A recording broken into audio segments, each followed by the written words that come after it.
Bienvenidos a un episodio más de Palabras Cruzadas. Episodio número 16. El día de hoy es 28 de septiembre, Día Internacional del Acceso Universal a la Información, de acuerdo a la UNESCO. XD. Disfrútenlo.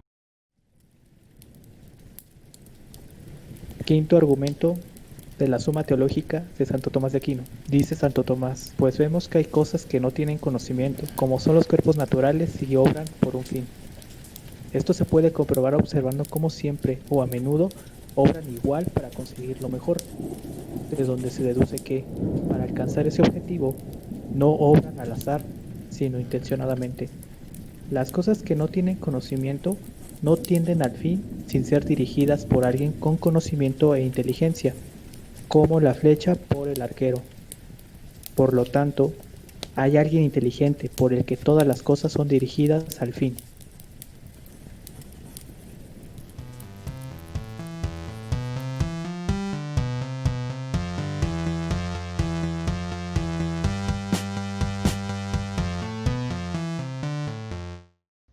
¿Tú qué entiendes por una máquina? O sea, porque yo entiendo, yo lo puedo separar, categorizar. Es una delgada línea entre lo que es una máquina y un robot. Pero yo considero que máquina puede considerarse como todo aquello que queda limitado a ciertas acciones.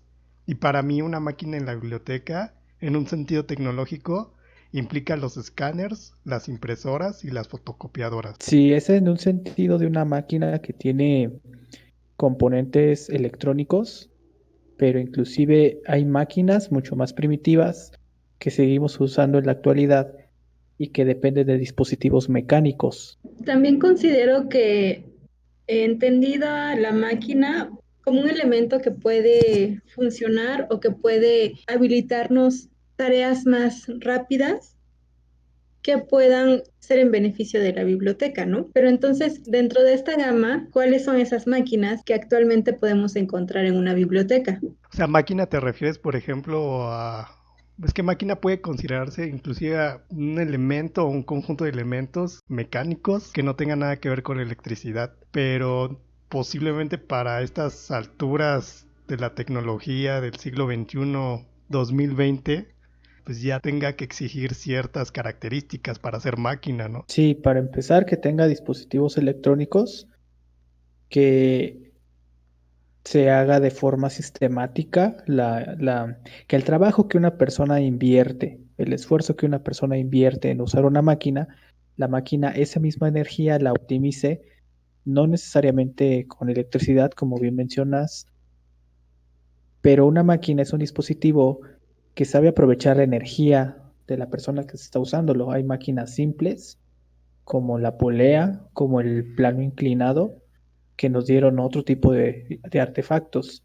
Los que utilizamos en las bibliotecas ya es una generación de máquinas que tienen dispositivos electrónicos. Entonces, ¿quién podría definir qué diferencia hay o cuál es el concepto de máquina y el concepto de robot? Es que para mí, por ejemplo, un robot es algo ya un poco más evolucionado. A lo mejor es porque me tienen mal acostumbrado a la ciencia ficción y yo pienso en cosas que se mueven, cosas semiautónomas, que tienen un cierto grado de inteligencia artificial. Pero por eso yo los distingo de las máquinas a los robots, porque las máquinas de alguna manera están determinadas o condicionadas a una actividad. Pero también están condicionadas, por ejemplo, las tres máquinas que yo estoy concibiendo en una biblioteca, que puede ser un escáner, una impresora y una fotocopiadora. Y posiblemente hay más, pero están condicionadas no solamente a una cuestión de intervención humana, sino que al mismo tiempo están condicionadas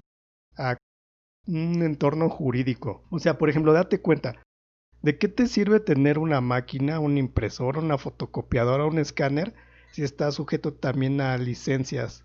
Por ejemplo, las licencias del SEMPRO, que solo te permiten 50 páginas.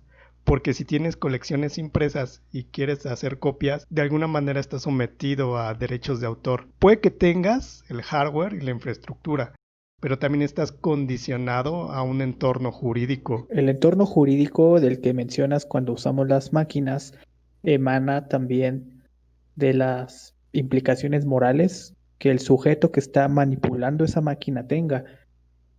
En el caso de los derechos de autor, pues siempre y cuando no sea para plagiar y siempre y cuando no sea para lucrar con la obra que estás fotocopiando, no hay ningún problema.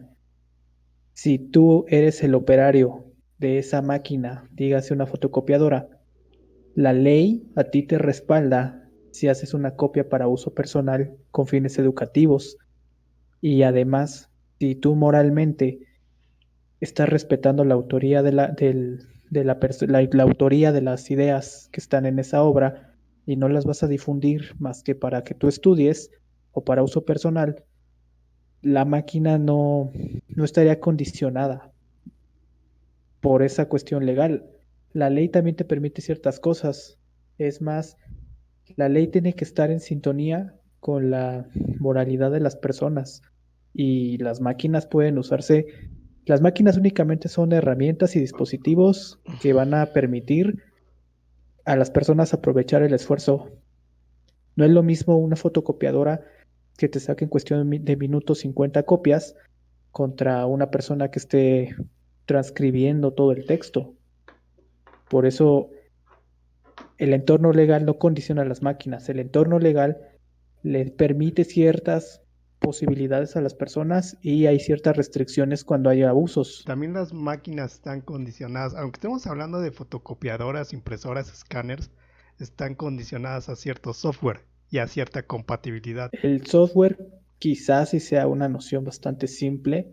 Son instrucciones que una persona previamente tuvo que codificar en algún lenguaje de programación para que el dispositivo con el que manipulas una máquina tenga la capacidad de decodificar esas instrucciones.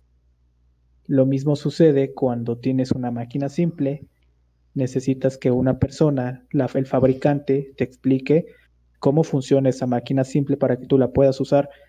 El software, de una manera llana, son las instrucciones con las que va a funcionar esa máquina, pero en el sentido estricto son instrucciones, ya sean algoritmos o sea lo que sea, son instrucciones.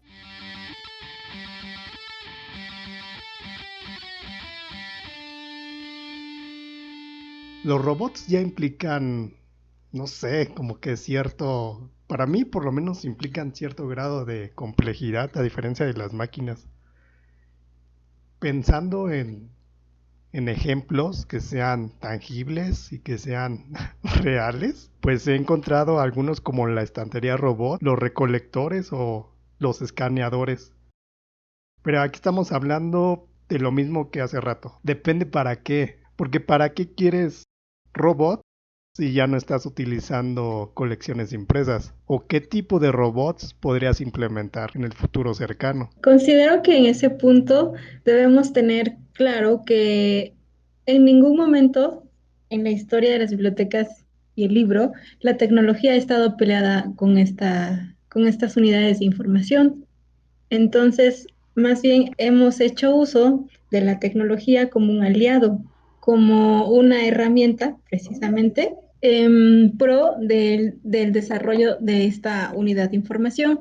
Y por cierto, quisiera yo comentarles un dato curioso en cuanto a precisamente a la implementación de robots. Si bien es cierto que quizás lo hemos escuchado o visto o leído en todo el mundo de la ficción, ¿sabían ustedes que en el 2018, en la Biblioteca Pública de Helsinki, la capital de Finlandia, estrenaron o más bien implementaron, vamos, un robot, es un carrito de libros y entonces la función del robot pues es de recolectar los libros que se dejan, que los usuarios consultan y lo dejan, y ya de ahí llevarlo a las áreas donde va la clasificación, ¿no? Es decir, el material que se consultó de historia, pues llevarlo hacia donde está, hacia donde le corresponde el libro, en esa estantería. Y curiosamente, bueno, realmente el principio y el funcionamiento del robot es como sencillo, digamos, y también si lo pensamos, si está supliendo a las personas o al bibliotecario que intercala. No del todo lo está supliendo porque están los bibliotecarios que, por ejemplo, llega el robot con sus rueditas, pues con la persona que le toca intercalar esa área y bueno, pues nada, o sea, lo que les está haciendo el robot es pasarle los libros, ¿no? Acercarle los libros para que empiece a intercalar. Y bueno, también ahora esta implementación de este robot, que de hecho tiene una condición automática y que de hecho es el primer robot es el primer robot de una naturaleza así en una biblioteca en el mundo. Entonces, el espacio donde se lleva a cabo esto, pues bueno, corresponde a una sociedad que tiene el mayor porcentaje de alfabetización en el mundo. Y también se gesta en una sociedad a la cual invirtieron 98 millones de euros en la remodelación de esta biblioteca pública y la sociedad lo recibió con beneplácito, ¿no? Es decir, muy, muy gustosos. Aún siendo este país en años anteriores habían ya enfrentado recortes presupuestales fuertes. Y de hecho, también ahí les va el dato curioso que las bibliotecas públicas en Helsinki ocupan el segundo lugar como el mejor servicio público evaluado por el país. Entonces, es decir, no le temen, ¿no?, a apostar por la mejora continua. ¿Y esto en qué se traduce? Pues se traduce en servicios vanguardistas, en pues estar a la punta ahí, sino de la ciencia, de la cultura, de la tecnología. Sí, estoy a favor, por ejemplo, de los escaneadores, de los recolectores, inclusive de los drones. O sea, porque podrías utilizar drones para préstamos interbibliotecarios. Podrías utilizar los escaneadores para revisar si los libros realmente están donde deben de estar y no están De hecho, escondidos. Hugo, ahorita que mencionaste lo de los drones, justamente existieron 3 bibliotecas en Estados Unidos, ahorita no recuerdo el estado, pero que a partir del uso de los drones y de acuerdo a esta pandemia, bueno, exactamente realizaban la entrega a domicilio. Entonces, bueno, ahí les voy a dejar aquí a los escuchas la liga de ese video. Y sí, bueno, en ese punto el futuro no está tan lejano, ¿no? Sino es que ya hasta lo empezamos a vivir. Pero imagínate La que te va lectura, llegando una bomba así a tu biblioteca. Y es el siguiente punto, o sea, que tiene que ver con la inteligencia artificial y la vulnerabilidad. Si necesitas hacerle una mejora al robot, también depende para qué. O si el software del robot y sus instrucciones y líneas de comando están limitadas y a lo mejor tiene un error, pero para un beneficio de tu biblioteca puedes hacerlo, pero otra vez las leyes te lo impiden. depende cómo fue adquirido el robot. Hace rato, Namibia daba un dato muy importante. Para empezar, el país es Finlandia. El presupuesto que estaba destinado, que era 98 millones a la remodelación completa, y la valoración que le tenía la sociedad o la comunidad con la biblioteca.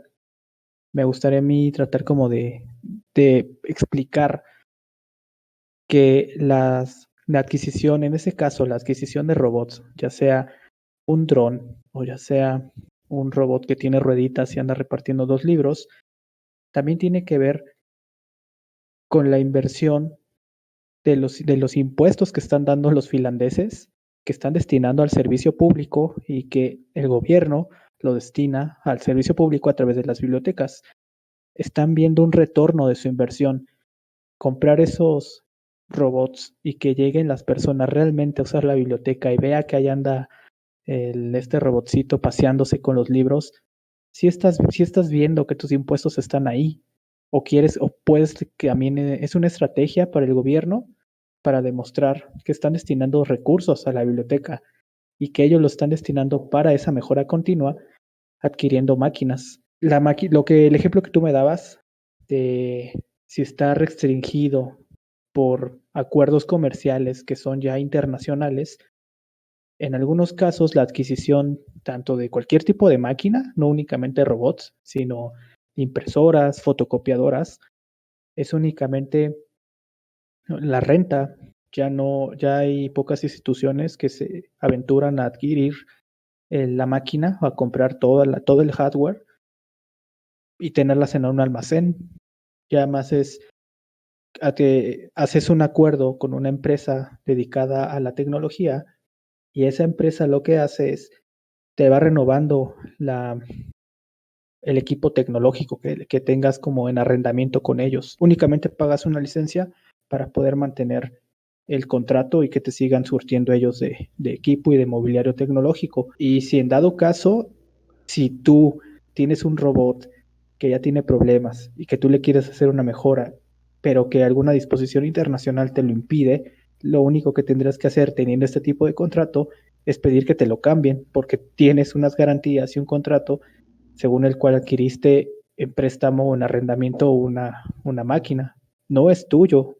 Podrías regresarlo y pedir uno actualizado. Y yo creo que también se traduce la implementación tanto de máquinas y a su vez si usted puede adquirir un robot, pues también en la praxis de la biblioteca, ¿no? Porque imaginemos, no sé, que estamos en una biblioteca enorme, casi como la de Borges, la que nos habla, ¿no? No sé, 100,000 libros o más, muchísimo más.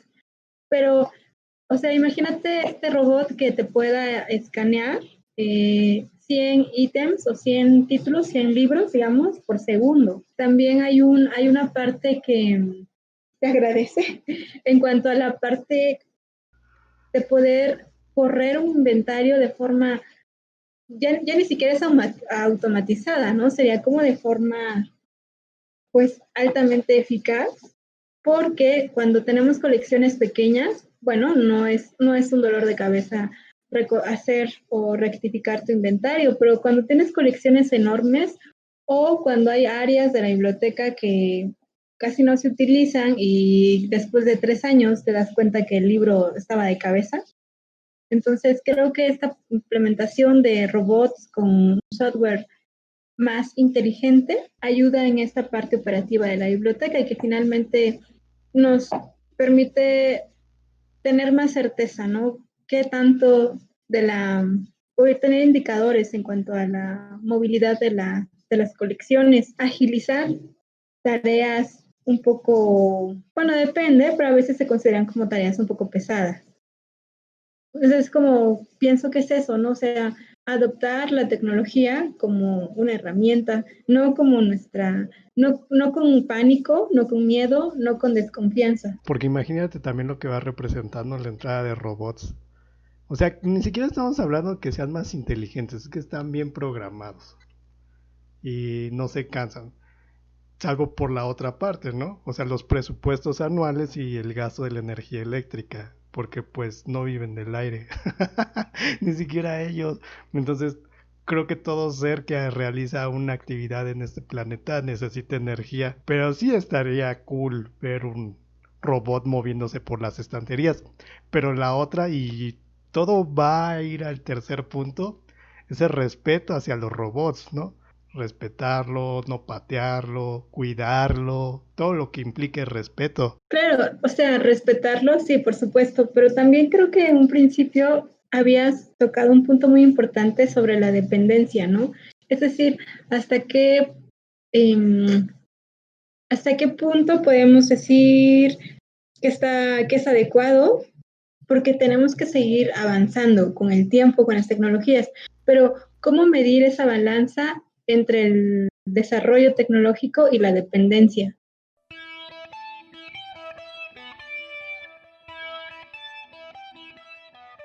Imagínate un escenario ya donde no estamos hablando ni de máquinas ni de robots, de androides que tienen inteligencia artificial y que tienen una capacidad de aprendizaje. O sea, se puede tener un androide que es toda aquella máquina que imita a un ser humano en su comportamiento, pero también en su apariencia física. ¿Como para qué? Como para un módulo de información, para asistencia académica, como para qué podrían darse los androides o cuál vendría siendo su función. Podría también servir para los servicios de extensión bibliotecaria, servicios en los que, por ejemplo, hay proyectos de llevar la lectura fuera de las bibliotecas, no tienes que exponer al personal y podrías mandar al androide.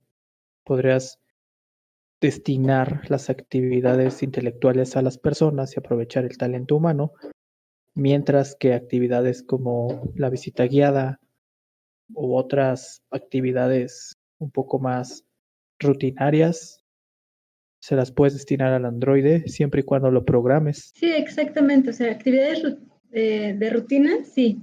Pero, por ejemplo, la parte del área de las bibliotecas que es el servicio de consulta o la difusión de la lectura, creo que son una de las áreas más cálidas, ¿no? Entonces,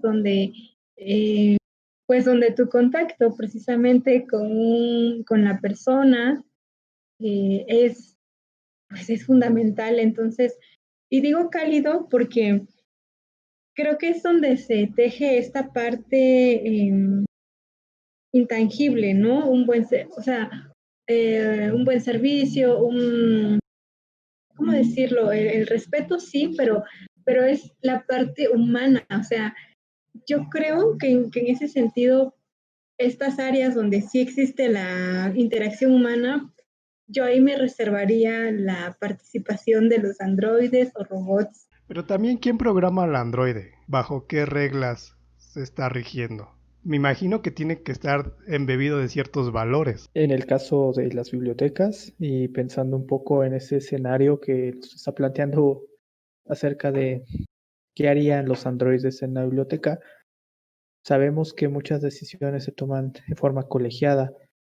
¿Quién programa al androide? Sí podría ser una persona, pero esa persona, para darle las instrucciones, debería seguir la instrucción de otras personas que justamente se esperaría que conozcan las reglas de Asimov y que la forma en cómo haga los algoritmos sea muy sencilla para que entienda la máquina, en este caso el androide, mejor dicho, que entienda el androide lo que tiene que hacer, que sea simple y que esté constantemente en revisión la forma en cómo están programando a los androides.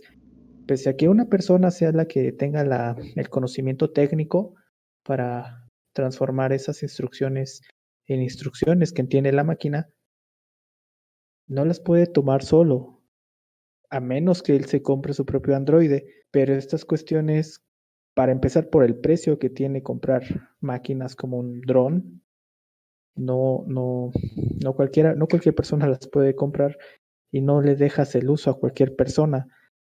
Sí estaría como bastante vigilado, al menos si ese escenario se da próximamente, estaría bastante vigilado. Sería una decisión que se tomaría en conjunto con varias personas. No podría yo visualizar un escenario en el que le dejes a una sola persona toda la capacidad de programar al androide a como Dios te debe entender. Eso sería bastante irresponsable por toda la institución que adquirió el androide. Pues estaríamos hablando de un Smart Library o del Internet de las cosas. O sea, cómo ya todo se interconecta para cumplir con funciones específicas. Pero ¿ustedes se imaginan el nacimiento de la conciencia artificial en una biblioteca? O sea, que la inteligencia artificial y el aprendizaje de las máquinas tenga acceso a los contenidos, a la literatura del ser humano y cobre en cierto grado conciencia. O sea, teniendo acceso a los contenidos digitales. No estoy hablando que un androide se pare y se ponga a leer libros, no. O sea, que todo lo cohesione en cuestión de minutos y empiece a crearse una propia conciencia. Y estamos hablando, por ejemplo, de la vulnerabilidad que existe en el software. Esa posibilidad ya está explorada inclusive desde Internet. Hay aplicaciones que rastrean y guardan datos que van recabando, datos que van recabando de los usuarios de ciertas aplicaciones móviles que se conectan a Internet, que se resguardan y que después se pueden procesar. No estoy diciendo que en Internet haya algo que esté aprendiendo de nosotros, simplemente que estamos dejando nosotros muchos datos que pueden ser analizados y que no necesitamos esperar a que los androides lleguen a las bibliotecas y no tenemos que esperar a que los androides sean programados para estar en contacto con los contenidos de una biblioteca, no tenemos que esperarlo, eso ya se está dando, ya se están recabando a volúmenes de datos para después ser procesados y en cierta medida aprender de nosotros. No están aprendiendo los contenidos temáticos, pero sí están aprendiendo cosas de cómo nos estamos comportando en red. Claro, ¿no? Y a partir de esta minería de datos, pues también existen los fines comerciales, es decir, si, si ya el gran hermano, que en este caso es Google, sabe qué es lo que te gusta escuchar, cuáles son tus búsquedas más frecuentes, cuánto tiempo estás en una plataforma, en un sitio, en las redes sociales, pues cuantitativamente sí sabe el sistema qué hacer con eso y qué significa, ¿no? Es decir, quizás por eso, no sé, simplemente en las plataformas de música, ¿no? ¿Cuáles son el top 5? Y entonces, bueno, se hace todo un estudio, bueno, un estudio, pero relativamente con ciertos números y en poco tiempo, y te dicen, ay, no, pues por estas razones, la producción musical comercial tiende a irse hacia este género, ¿no?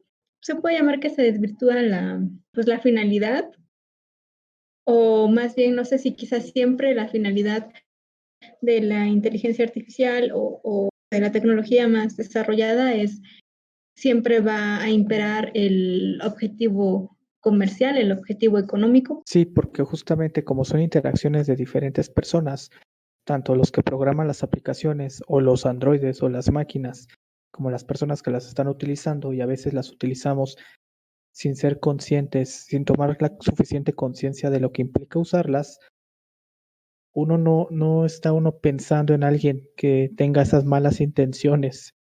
Quizás que se usen mal también puede ser por desconocimiento. No es el caso de imaginar que puedes programar un androide, llevar una bomba y hacer explotar una biblioteca. Para nada.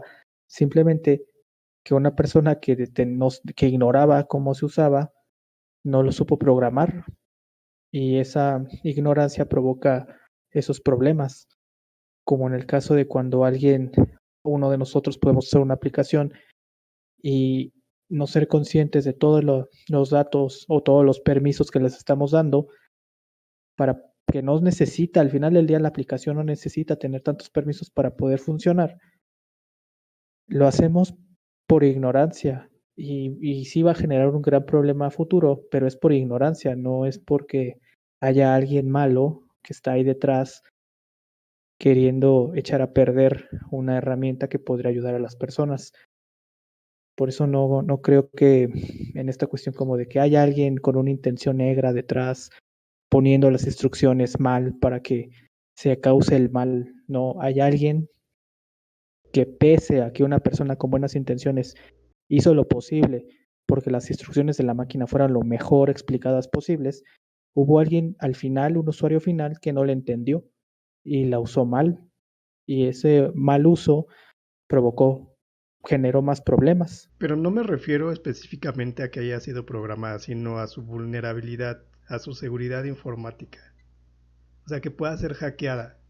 O sea, hoy 28 de septiembre vi una noticia sobre una cafetera que fue hackeada y te escupe agua hirviendo si no pagas una cantidad de dinero, si no haces el depósito. Yo creo que también va un poco el trasfondo, ¿no? La responsabilidad y no solo el respeto a las máquinas, sino el respeto a la humanidad, ¿no? Porque hay un problema de violencia ahí. Bueno, pero no pasó en realidad, o sea, fue un ejercicio. Hackearon la cafetera como un ejercicio. Pero es a lo que va un poco, ¿no? Ok, está la herramienta tecnológica, pero también tiene vulnerabilidades. Sí, la mayor vulnerabilidad siempre va a estar en el usuario final, ya sea que tenga ese conocimiento técnico de poder cambiar el uso que fue diseñado originalmente para una máquina, o que por desconocimiento, porque realmente no comprendía el funcionamiento y lo ignoraba, causó problemas por no saber hacerlo. Pero son las personas quienes siempre vamos a tener esa vulnerabilidad con nosotros es parte de que así somos. No tiene nada que ver las máquinas.